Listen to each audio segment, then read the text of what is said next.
So this is all a bit exciting because Alex and Andrew were supposed to be here. Alex is the acoustic director of Storyhouse and Alex is the chief executive. They've worked together for 10 years already. And I know these guys from... I can talk Dutch now, can I? Oké. Ik kende deze mannen al vanuit een tijd dat ze inderdaad bezig waren met het idee van Storyhouse. Ze hadden eigenlijk net geld gekregen om... best een groot bedrag aan geld gekregen. 37 miljoen geloof ik, om dit oude gebouw wat jullie net zagen opnieuw op te knappen. In tijden in Engeland waarin bibliotheken gesloten werden, was dat best heel bijzonder.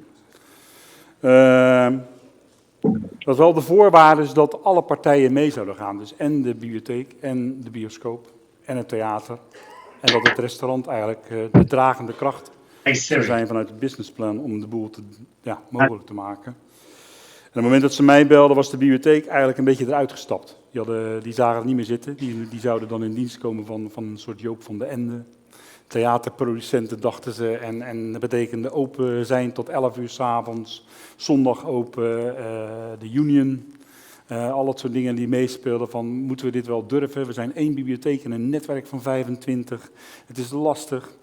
En op een of andere manier hadden ze bibliotheek-expert gegoogeld. En wie komt er dan boven? Erik. Heb ik niks aan gedaan, gaat vanzelf op een of andere manier. Dus dat was de reden voor mij om naar naartoe te gaan en samen met deze mannen te gaan werken. Bijzonder bevlogen mensen die echt een hart hebben voor het idee achter Storyhouse. En nou ja, het idee was dat ze hier samen dat verhaal zouden komen vertellen, maar door omstandigheden kan dat niet. Dus ik hoop dat Alex klaar zit achter de Skype. Ik kijk even naar boven en daar is hij volgens mij. Alex! Hello! Jeez. This is scary. Look at this. Corona! I'm sorry. I can put this away now. Alex, good to see you. I didn't see you behind me. You should have Hey, my friend, how you doing? You should have warned me. Alex, I'm so happy to have you here. You cannot see us here in the room. You can see me waving here. But there's a whole room. I see 300 people here. And they're all dying to hear you. Alex, you are in the storytelling room in Storyhouse. Hannah just told us about the stars on the ceiling and the beautiful forest that you're surrounded with. I love the chair, you know that. Do you see the Cheshire cat behind you of Alice in Wonderland? There's the owl of Harry Potter. There's lots of things to be seen on the chair. But Alex, having you here is great. What I wanted, we were having a whole presentation, but we do it by words. We do it by stories. That's what we're good at, I hope. And tell us a little from your perspective how you set out on this idea and what you wanted to create in Chester, in this beautiful old, worn-down building in the middle of Chester. It's a beautiful city, isn't it? Is that we're in a fabulous city here in Chester, and we know what the city deserves. So our wonderful local authority gave us a lot of money, gave Andrew, myself, and a big team £37 million, and we started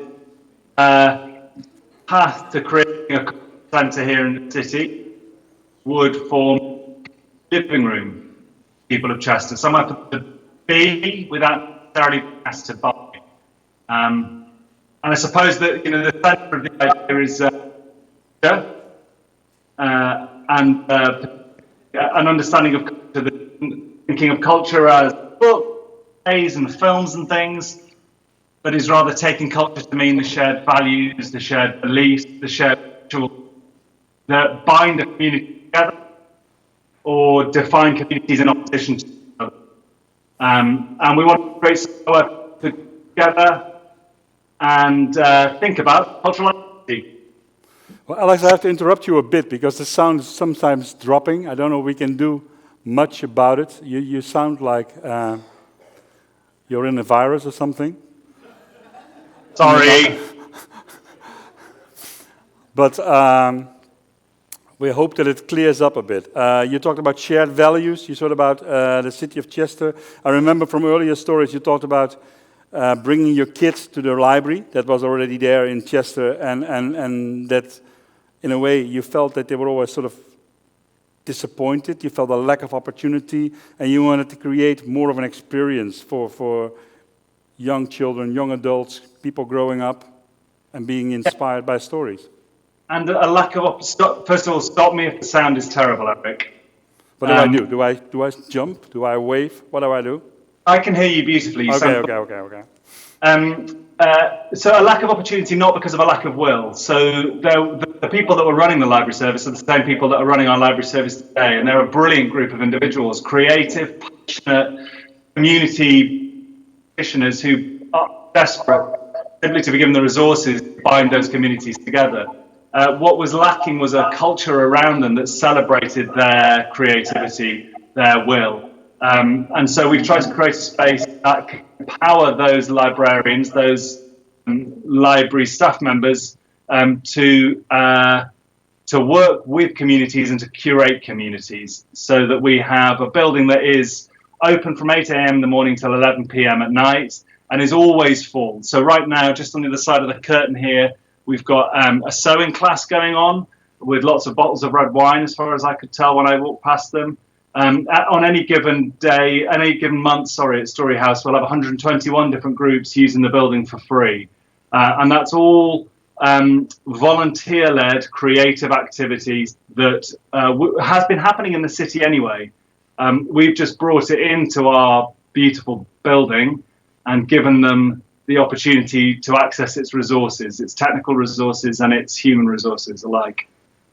So when he speaks a bit slower, I think the sound is better. I can sort of understand him, but I don't know if you can. So maybe it's important that you just talk slow, something like that. We'll see if it works, if it helps any better. You talked about volunteers. You talked about Storyhouse not being able to do it on their own, but you have to do it together.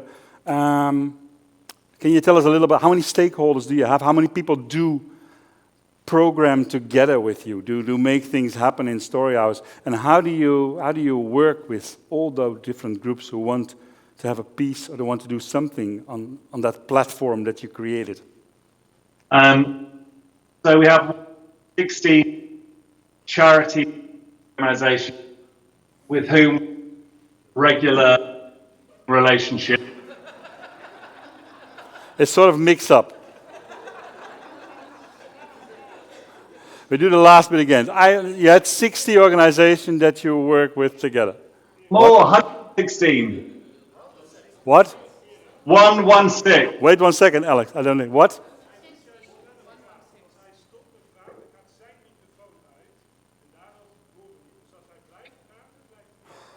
Dus ik moet gewoon mijn mond houden eigenlijk.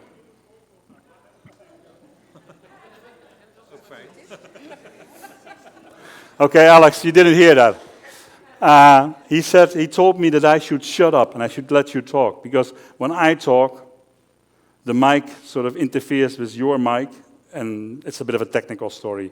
But I let you talk for 10 minutes why Storyhouse is important in your life, and what do you, in your opinion, what does it mean to the people of Chester, and well, maybe.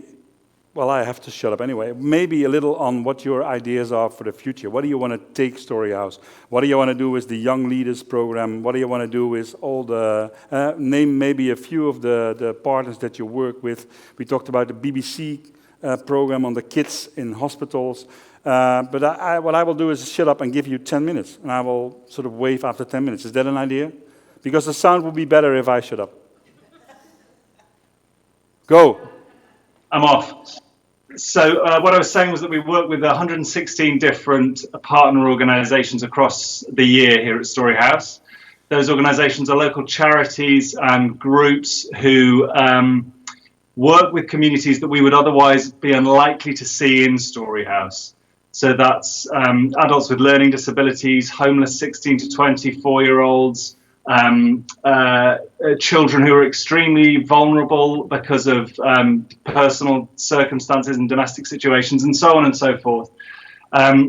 Groups that if we don't directly engage them, probably aren't going to come and see a play, can't afford to come to our cinema, and might even find the thought of coming into a big public building like ours with all of its status, with all of its beauty and grandeur, quite intimidating.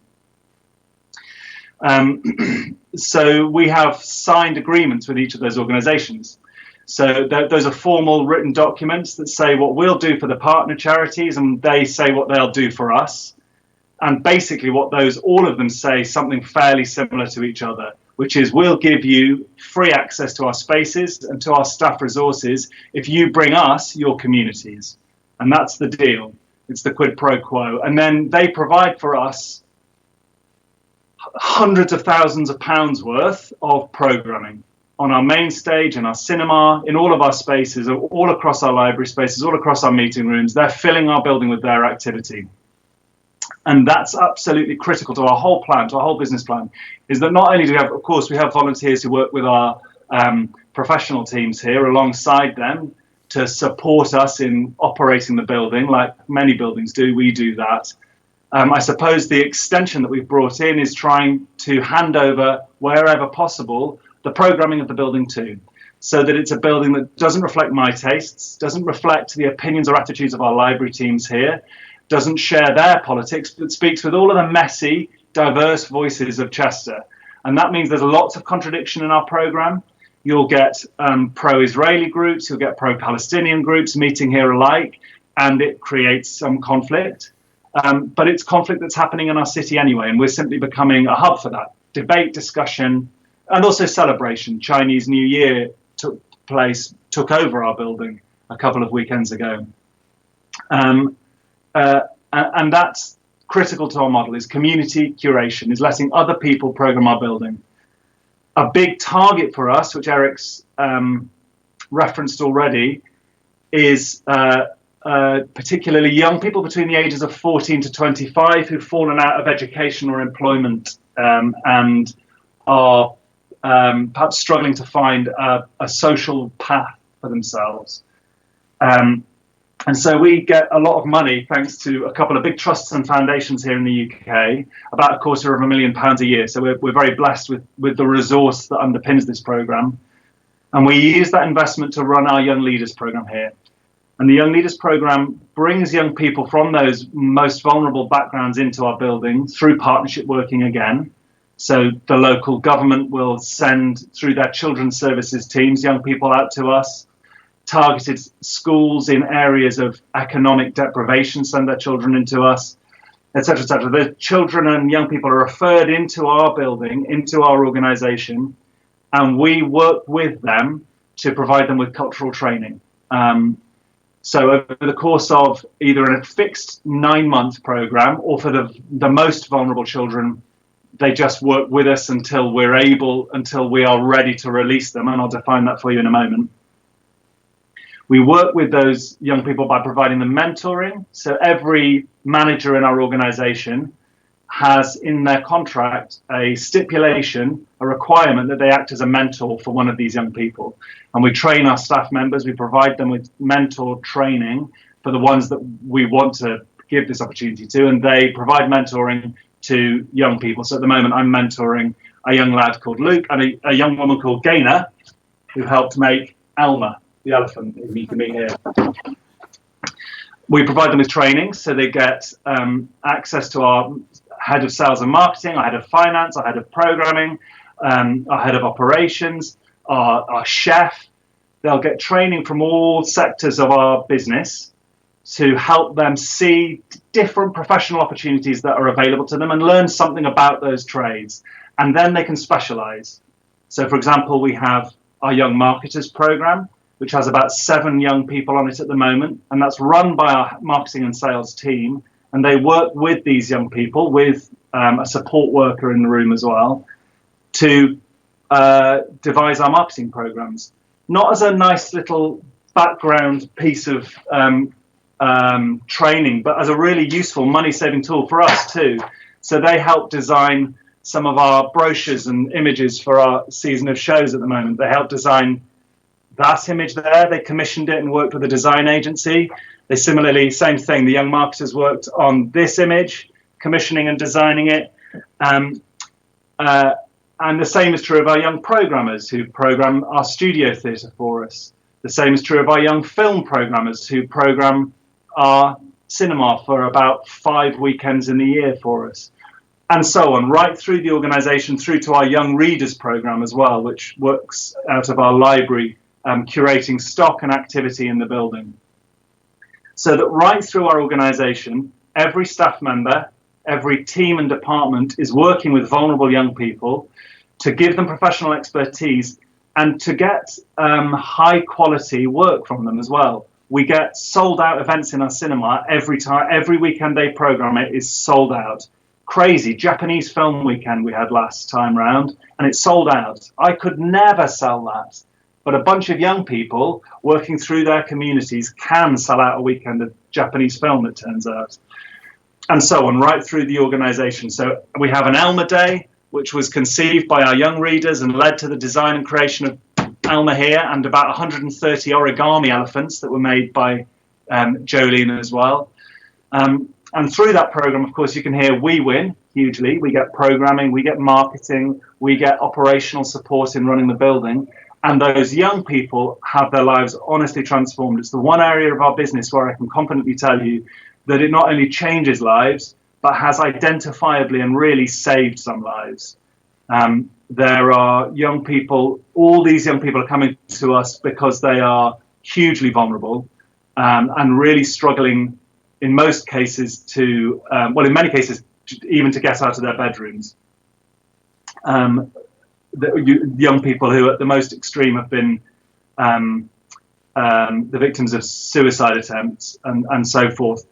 And it can really transform and change their lives. And I think one of the pleas that I have, one of the calls to action, I'm conscious of time, Eric, but one of the calls to action I have to you lot is that we have these currently 73 young people that we're working with, and they want international partnerships. They want the opportunity, particularly our young readers have asked me to ask you whether you might be interested in partnering them with any of your young people over in Holland, that they might be able to digitally hook up, perhaps a little more successfully than we're managing to today, to work on curating spaces, curating activity, even just sharing stories and experiences together. And if you think that might be of interest to you, please do email learning@storyhouse.com, learning@storyhouse.com, because we would love to hook up with your young people, because our young people would love to hook up with you. Just to sum up then, community curation and working with vulnerable young people are the two big things that I think we're doing that have allowed us to be open for as long as we're open, 8 a.m. in the morning till 11 p.m. at night, because most of what we do isn't done by us. Okay, Alice, can I talk now or not for 1 second? Matthew, can I talk? I can talk. Maybe like 1 or 2 questions from the audience. I know this is not what we hoped for, but we have to make the best of it. And Alex, thank you so much for being in that chair.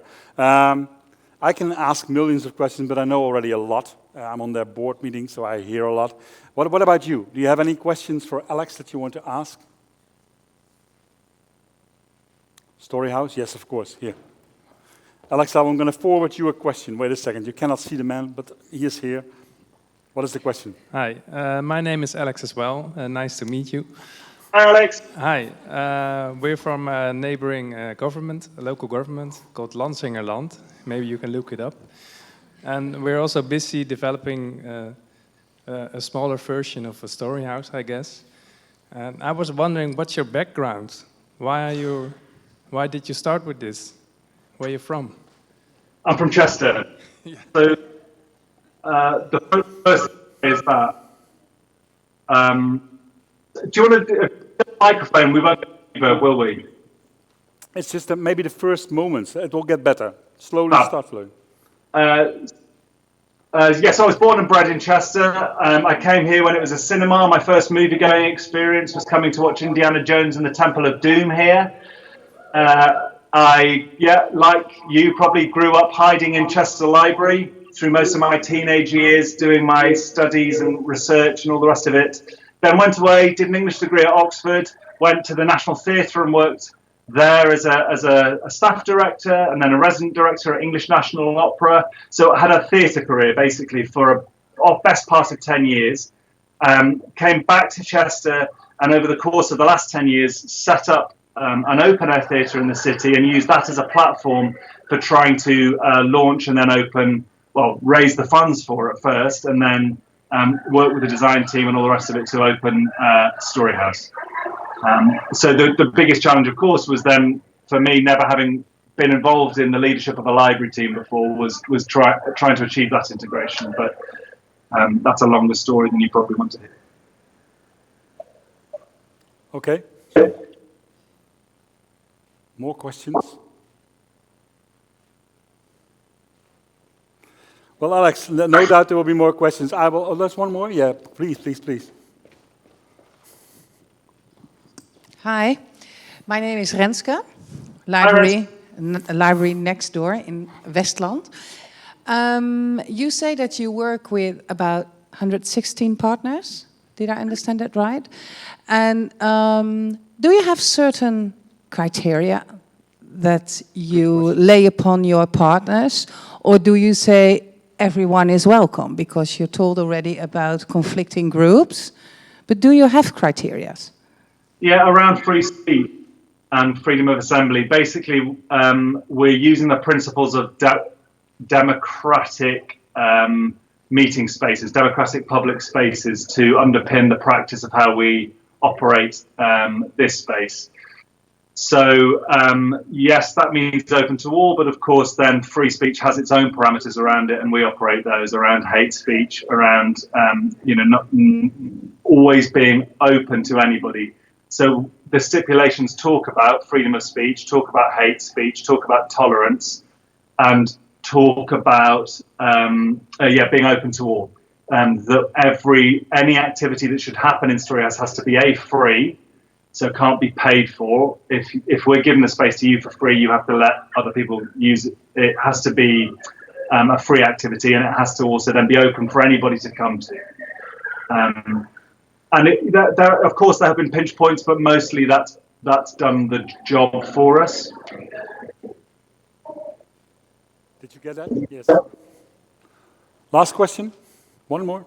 Or do we say goodbye to Alex? And like I said, if there are questions about Storyhouse, some of them I will definitely be able to answer. I'm not as well speaking as Alex, of course. But nope. Let's give an applause to Alex for being here.